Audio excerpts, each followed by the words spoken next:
야, 그 주말 지나면서 있잖아요. 그 세상이 바뀌는 느낌? 그 세상이 바뀌는 느낌 때문에 이제 이게 여러 가지 이야기가 굉장히 할 얘기가 많습니다. 이렇게 이 시간, 1시간 동안 못하고 이 시간에 정치적인 이야기를 좀 할 거고요. 다음 5시부터 하는 시사 방송에는 디테일을 좀 이야기 한번 해보겠습니다. 근데 어쨌건 김봉현의 폭로가 정말 허무맹랑한 상황이었다면 이렇게까지 떠들썩하지는 않겠죠. 개연성이 있고 그게 어떻게 보면 폭로 자체가 진실성이 있어 보이는. 우리가 그때 금요일 날 급하게 그 뉴스가 들어왔을 때 이거 뭐 국민의 짐이나 저쪽에서는 사기꾼의 말을 믿느냐 뭐 이렇게 이야기가 나올 줄 알아 그렇게 말을 나올 거다 했더니 여지없이 그렇게 나오더라고요. 근데 그게 개연성 없으면 그게 대화가 안 되는 거잖아요. 이해찬 대표의 사위라고 알려진 우리 현근 대표. 어떻게 알았어요? 기억하시는 아 그때 그 기사화 됐었잖아요. 어떻게 보세요? 마음카페에서 아니 제가 사위였으면 아마 좋을 것 같은데 아무튼 뭐 아니 그래도 우리 좋을 리가 없죠. 사위였으면 바로 공천 탈락이야. 그런가? 그러네요. 네. 우리 집사람이 신신데 갑자기 우리 장인어른이 갑자기 이시로 바뀌었나 이런 얘기 하시던데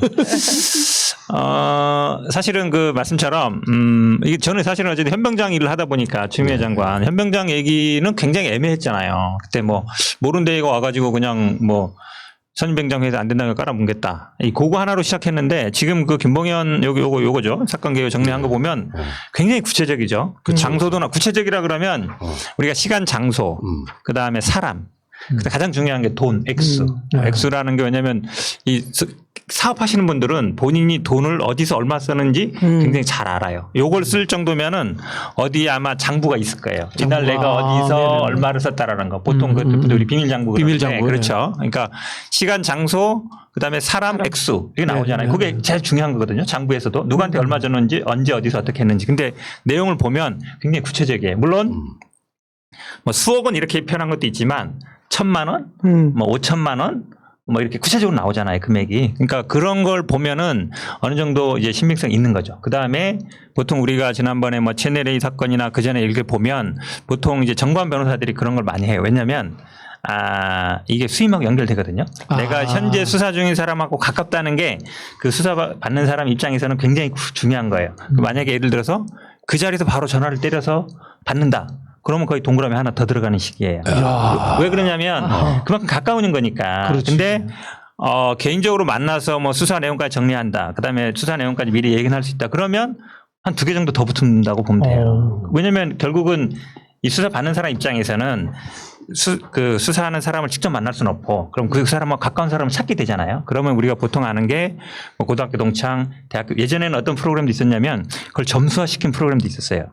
고등학교 동창은 10점, 뭐 대학 동창은 5점, 3점, 그다음에 같은 부서에 근무했으면 몇 점 이래가지고 그거를 단가 계산도 내 쓰는 거. 그래가지고 이제 그 프로그램을 돌리면 가입을 하면 뭐 얼마 받긴 하는데 점수를 뽑아주는 거예요. 만약 이 검사 수사를 하면 수치화 시켜주는 거예요. 이 사람은 뭐 70점, 50점 치우면 그 이제 점수마다 이제 돈이 달라지겠죠. 가까운 사람으로. 근데 그게 이제 약간 변호사법 문제 있다 해가지고 폐지되긴 했는데 그 기본적으로 그 사람과 매칭 시켜주는 프로그램은 지금도 있어요. 이야, 그만큼 어찌 신세계다, 보면 신세계. 그게 결국은 돈이거든요. 얼마나 가깝냐. 예를 들어서 뭐 그날 수사하는데 바로 나와서 전화해서 받아준다든지 그러면 되게 가까운 거잖아요. 근데 뭐 골프 약속 잡는다든지 아니면 술 먹는 약속을 잡는다든지 보통 남자들이 얘기하면 이제 골프 약속 잡고 술 약속 잡고 하잖아요. 아니면 그 사람이 좋아하는 게 뭐 이런 얘기 해도 되나? 이거 얘기하면 좀 걸릴 것 같은데. 해도 되나 하면 하신 거예요. 뭐 포카를 좋아한다면 포카 약속을 잡는다든지 뭐 골프 약속을 잡는다든지 술 약속을 잡는데 잡아서 나왔다. 그러면 완전 신뢰 뭐 완전 100%죠. 그럼 뭐 진짜 억 단위 막 들어가는 거죠.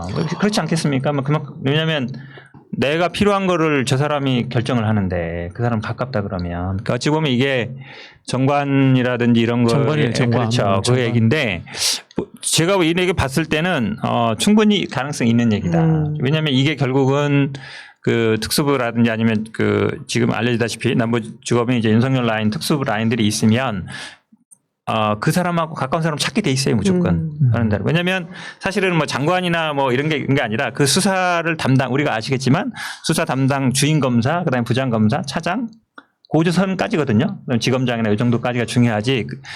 물론 뭐 정치적인 사건은 대검 공안부나 이런 데 지휘하지만 1차적으로는 수사 담당 부장, 차장, 지검장까지가 중요해요. 근데 그 라인을 과연 누가 잡고 있냐는데 여기 보면 쭉 나오잖아요. 누가 잡고 있고 어디를 했는지. 그러면 충분히 윤석열 여기 내용도 보면 윤석열 총장이 이게 달렸다. 그리고 결국은 여당 정치인들을 좀 엮어라. 청와대 행정관은 좀 약하고 수석이나 뭐 국회의원 중에 좀 급 있는 사람들을 어쨌든 엮어라. 그래야 윤석열 총장을 살고 어쨌든 당신도 뭐 좀 보석으로 나갈 수 있다라는 얘기들은 제가 보기에 뭐 충분히 있을 수 있는 얘기다라고. 그 강기정 수석권으로 이게 발화된 거잖아요. 네. 그렇죠. 근데 정치에 청와대 같은 데 들어가시는 분들은 그런 교육이 돼 있다 그러더라고요. 그러니까 누군가가 오랜만에 갑자기 연락이 와.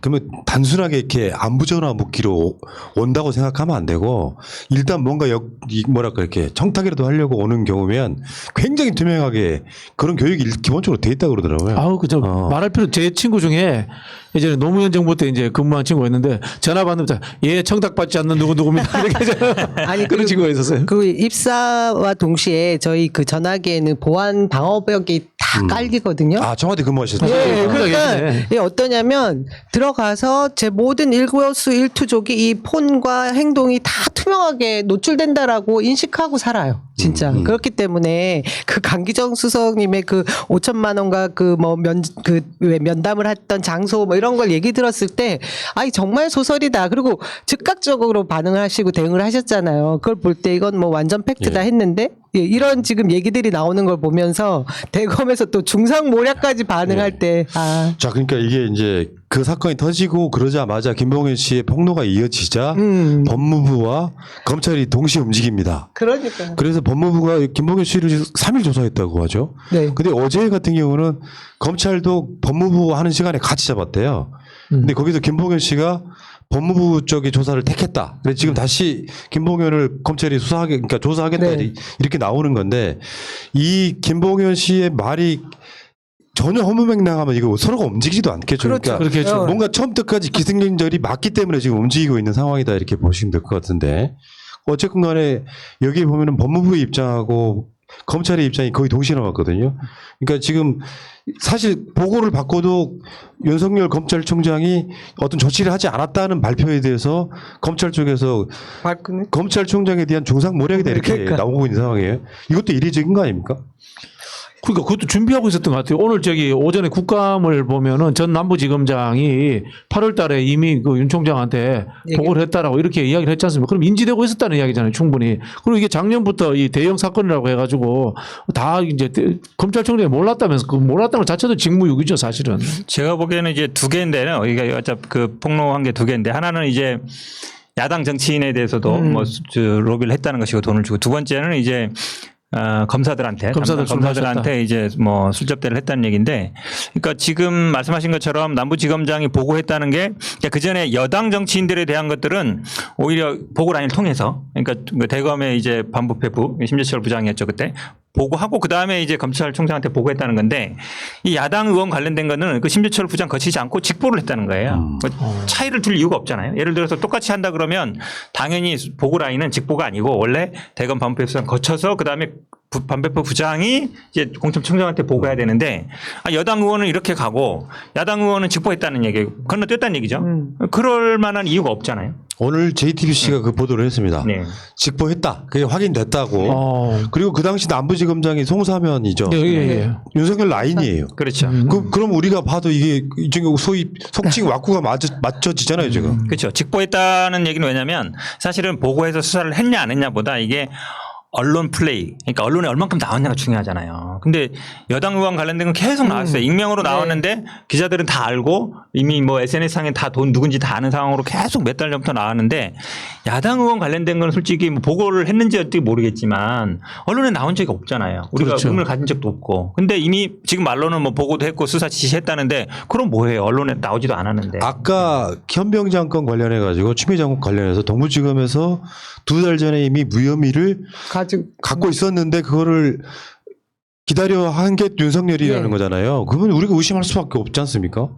그때도 마찬가지였어요. 그거 사실은 이제 저희들은 알고 있었어요. 예전에 어느 정도 이제 왜냐면 그게 복잡한 사건이 아니잖아요. 뭐 이게 무슨 휴가 갔다 오는 게 무슨 뭐 돈을 어떻게 한 것도 아니고 누굴 뭐 안 아픈 사람 나간 것도 아니고 간단한 사건인데 사실은 군대 갔다 오신 분들은 알겠지만 만약에 문제가 됐으면 당시에 문제가 돼요. 그렇지. 예. 예, 보통 휴가 문제 되거나 탈영이 되면 당시에 문제가 돼서 뭐 왔다 갔다 하고 헌병도 왔다 갔다 하는데 그게 없었거든요. 그 얘기는 뭐냐면 당시에 문제가 안 됐다는 얘기예요. 그러면 사후적으로 탈영 판단하는 경우는 거의 없어요. 그러니까 문제는 안 된 사건이었는데 사실 어찌 보면 뭐 계속 이제 윤석열 총장이 이걸 좀 갖고 있길 원하지 않았습니까? 법무부 장관 사건이기 근데 때문에. 이건 정말 사악하지 않습니까? 등치 안 맞게 뭔가 이렇게 잔기술 부리다가 들키는 경우잖아요. 지금 연타로 2번. 우리들 입장에서 뭐 저런 검찰총장이 다 있어 이렇게 이야기할 수밖에 더 있겠습니까? 그러니까요. 매번 똑같은 패턴을 지금 우리가 보고 있는. 아니 근데 우리는 진짜 상황이잖아요. 왜 그 이렇게 설마 당해- 그럴 수 있을까라고 상상하지 못했던 일들이 계속 일어나고 있으니까 원래 예전에는 더 했겠네요. 그러면요. 그건 모르겠는데요. 어쨌든 아마 윤석열 총장 입장에서는 본인도 이제 이해관계 있잖아요. 장모 사건이라든지 본인 사건들이 있으면 어쨌든 이게 지난번에도 기억하시겠지만 추미애 장관 사건 끝나면서 이렇게 넘어가는 분위기였거든요. 추미애 뭐 윤석열 총장 장모 사건 이거 수사 왜 안 하냐 이런 얘기 있었는데 네. 사실은 제일 좋은 거는 사건으로 사건 덮는 게 제일 좋거든요. 네. 그러니까 요 사건 나오면서 또 그 얘기 쏙 들어갔어요. 그러니까 우리는 사실 그동안 뭐 공수처라 나오면 아니 이게 지금 윤석열 장모 사건이 이게 300억짜리 이거 지금 그 뭐냐 그 뭐 양도성 예금 증서 이게 300억이잖아요. 억 단위. 그게 단순히 그냥 재미삼아 하는 사람이 없잖아요. 뭔가 이해관계 걸리니까 한 거잖아요. 근데 물론 뭐 사무소 위조로 됐습니다만 주가 조작 사건이 있고 뭐 이게 있는데 이런 게 어찌 보면 좀 이제 제가 보기에는 약간 자꾸 방향을 트는 거 아닌가 이렇게 생각합니다. 근데 결정적으로 이번 사건과 관련해서 거론되는 인물 중에 하나가 윤대진이잖아요. 예. 윤석열의 거의 의형제 같은 사람 아닙니까? 소윤. 대의원님. 그러면 당연히 윤석열이 직보를 받을 수 있는 개연성이 더 있어지는 거 아니에요? 네. 그거는 이제 그 당시는 이제 수원지검장. 네. 그 왜냐하면 이 김봉현 이분이 이제 수원 여객 뭐 횡령 사건 되면서 최초의 수사를 이 라임 사건 수사하기 전에 네. 이제 수원 여객 뭐 횡령 사건 하면서 수원 남부지검 수원 남부지방경찰청에서 수석되고 그러다 보니까 이제 수원지검에서 일단 수사가 됐었거든요. 예. 그거는 이제 개인 횡령에 대한 수원 여객에 대한 거여서 그 당시에는 이제 수원지검이 관할이 했죠. 그러다가 이거 라임 사건 오면서 이제 남부지검으로 온 거죠. 좀 생각해 보자면 이럴 수가 있겠네. 김봉현이 수원 여객 사건 때부터 알았던 윤을 통해 가지고 소윤을 통해 가지고 이렇게 이 계속적인 그런 관계들을 해오면서 오늘 이번에 라인 같은 대형 사건이 터졌을 때까지 이제는 더 높은 쪽까지 연결이 되는 어떤 그림을 그리는 이런 것들을 이제 만들 수 있었다 이렇게 봐야 되겠네, 그죠? 요 폭로에도 윤대진으로 의심되는 인물이 등장하잖아요. 나오죠. 5천만 원 줬다. 예, 뭐 이렇게 거기 나오지 어쨌든 않습니까? 지검장 얘기가 그 얘기입니다. 네. 세 번째 페이지가 나오는. 예. 이게 아니 우리는 이제 뭐 민주주의 뭐 이런 거 생각하고 정권 교체 생각하고 벌써 지금 4년째 찰경 가고 있는데 얘기하고.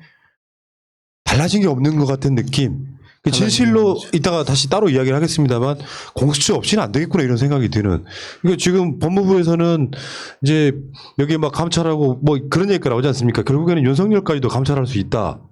근데 지금 동부지검 건 그 추미애 장관 아들 건에 대해서는 사실 묻혔어요. 네. 그 이슈가 더 번지지가 않았고 묻혔는데 이 정도 상황 되면 사실 우리들 입장에서 보면 윤석열이 공수처가 있다면 바로 수사 대상인 상황 아니에요? 그렇죠. 그렇죠. 그리고 지난번 2019년 11월 11일 날 그 조국 전 법무부 장관께서 법무부에서 검찰총장 그리고 검찰을 감찰할 수 있는 걸 확대시켰잖아요. 그 시행안을 개정했던 걸 그 이번에 김봉현 그 폭로가 있자마자 법무부에서 그걸 시행한 거죠. 그랬기 때문에 바로 감찰을 하겠다고 지휘를 했는데 그 검찰청장 쪽에서 그 대검에서 그런 식으로 중상모략이다 하고 대꾸하고 나오는 게 지금 사실 그 법무부 외청에서 할 수 있는 일이에요. 그러니까 지금 어쨌든 윤석열 총장은 계속 뭐 수사팀에 수사를 하라고 지시했다. 지금 두 개 나온 야당 정치인에 대한 수석 줬다는 거라든지 아니면 수사검사한테 저 술접됐다는 건데 아니 그 담당 수사관들이 그 의혹을 받는데 그 사람한테 수사하라 그러면 그거 뭐 하라는 얘기예요? 왜냐면 그분들이 그 내가 술접대한 사람 중에 한 사람이 거기 수사팀장이라 그러는데 그 사람들 보고 수사 철저히 하라 그러면 그게 수사가 되겠습니까? 기본적으로 말이 안 되는 얘기예요. 아침에 진짜 만약에 보다가 충격적이에요. 그렇죠. 왜냐면 오히려 셀프 그 사람들 감찰 그렇죠. 맞아요. 중단시키고 예를 들어 수사팀은 뭐 별도 수사팀을 내가 꾸려서 하겠다든지 의혹받고 있으니까 손 떼라고 하든지 아니면 물론 남부지검에서 뭐 한다 그러면 뭐 다른 팀으로 한다든지 그 의혹 배는 사람은 일단 직무 배제시키는 게 맞아요. 그래야만이 공정성 의심 안 받을 거 아니에요. 근데 그 의혹을 받고 있는데 그 팀 수사팀 보고 철저히 수사하라 그러면 자기가 자기를 수사하라는 얘기가 말이 안 되잖아요. 그러니까 수사하지 말라고 하면 이게 개입이 될까봐 하긴 하는데 의심을 받고 있는 니들 수사를 니들이 해라 이 말하고 똑같은 그렇죠. 거잖아요. 자기 수사를 자기 하라는 게 말이 안 되잖아요. 정말 이분 아니 그 이야기를 결론적으로 점핑을 하면 계속 둬야 돼요. 그러니까 아니 저는 이 검찰 문제가 애초에는 좀 뭔가 이렇게 수사권 문제 있지 않습니까? 좀 뭐 거창한 뭐가 있는 줄 알았어. 근데 나중에 알고 보니까 결국은 검찰 조직을 가지고 자기들 자리 만드는 문제. 그리고 또 이 검찰 그만두고 나와가지고 정관이 됐을 때 먹고 사는 문제. 이런 식으로 연결되는 상황이잖아. 이 김봉현 사태가 보면은. 야, 정말 수준 자체가 너무 저급하다 이런 생각이 들어요. 그리고 자기에게 불리하지 않기 위해서 현 정부에 타격을 입히는 기획수사 쪽으로 방향을 틀고 나가는 모양새를 취한 거잖아요. 그러니까 지금 조중동은 이제 추미애 장관 관련해서 윤석열에 대한 또 보복 프레임으로 그러니까. 이렇게 해서 몰고 가던데 윤석열이 보복당하는 상황은 아니지 않습니까? 어떻게 봐도. 그러니까 결국에는 윤석열은 그 논리로 가면은 어떤 죄나 의심을 받아도 정치 보복이라는 프레임으로 어떤 계속 꼬리를 남기고 있잖아요. 이것도 어떻게 보면 정말 바보 같은 짓 아니에요?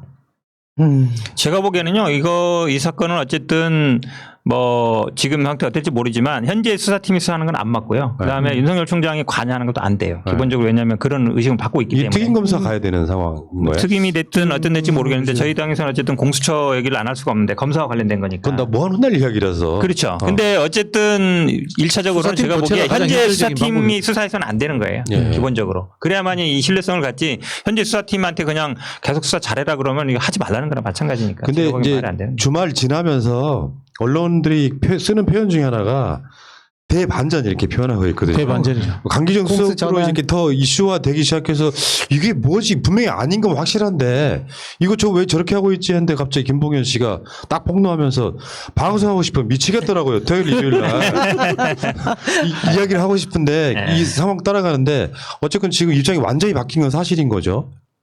더군다나 지금 그 국민의 짐에 유력한 정치인까지 나오고 있는 상황인데다가 국민들의 입장에서 한번 봤으면 좋겠어요. 지금의 현재 윤석열 부류의 검찰이 얼마나 나쁜 사람들인지를 실제로 우리가 뭐 정치적 선동으로서 그 사람을 밀어내려고 하는 말이 아니라 개연성이 있기 때문에 하는 이야기인 거죠.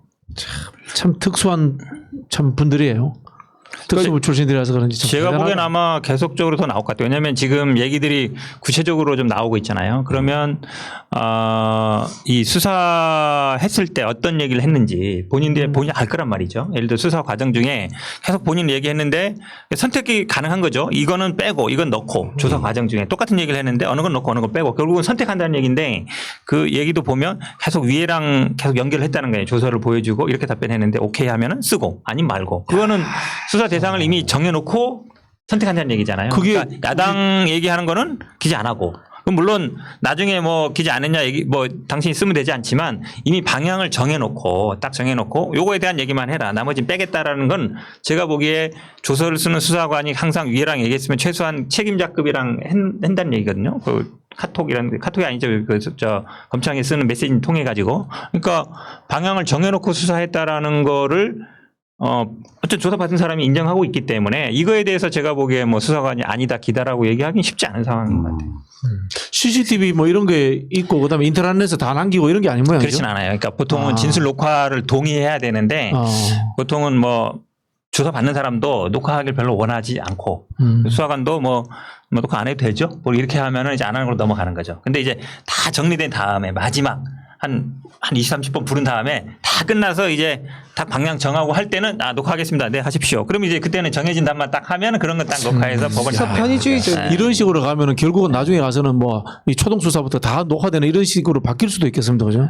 그런데 이제 녹화가 인권의 반드시 문제가? 좋은 건 아니에요. 왜냐하면 인권의 진술하는 사람도 문제는. 기억 안 날 수도 있기 때문에 네. 어느 정도 정리하고서 하는 건데 지금 나오는 거 보면 예전에 나온 거 보면 사람들 불러가지고 지난번 우리 그 한명수 사건 때도 비슷하잖아요. 서로 네. 안 맞으면 서로 막 뭐 와서 훈련도 하고 진술 맞췄다 하는데 여기도 그런 애 나오잖아요. 연습도 하고. 참고인 불러가지고 이렇게 한 거 맞히면 그때 가서 이제 조서에 쓰는 거죠. 그러니까 우리가 보는 건 나중에 이제 다 정리되고 다 이제 기획대로 된 것만 보는 거예요. 그 과정은 안 나오니까. 한명숙 사건도 보면 여러 번 불렀는데 조선은 뭐 몇 번밖에 없다는 얘기잖아요. 그 부를 동안 뭐 했겠어요? 계속 물어보고 답하고 자, 맞추기 하는 거. 맞추고 진술 맞추고 이렇게 하는 거죠. 그러니까 그런 어떤 수사, 한명숙 수사 전 총리 수사와 지금 이게 보면은 똑같은 패턴으로 가는 거죠. 그러니까. 예. 야, 근데 하나도 안 바뀐 거 있잖아요. 제 말이.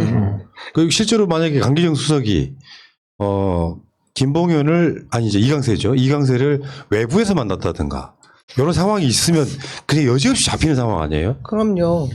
정치인들이 어떤 돈을 뭐 정치 자금이나 뭐 이런 돈을 불법으로 받았을 때 안 받았어도 받지 않았다라는 걸 증명해야 된다고 하잖아요. 그걸 어떻게 증명을 하냐고. 그죠? 지금 김봉현의 그 만일에 다른 곳에서 만났다고 하면 그러니까 폭로가 나오면서 사실 강기정 수석 이슈는 죽어버렸어요.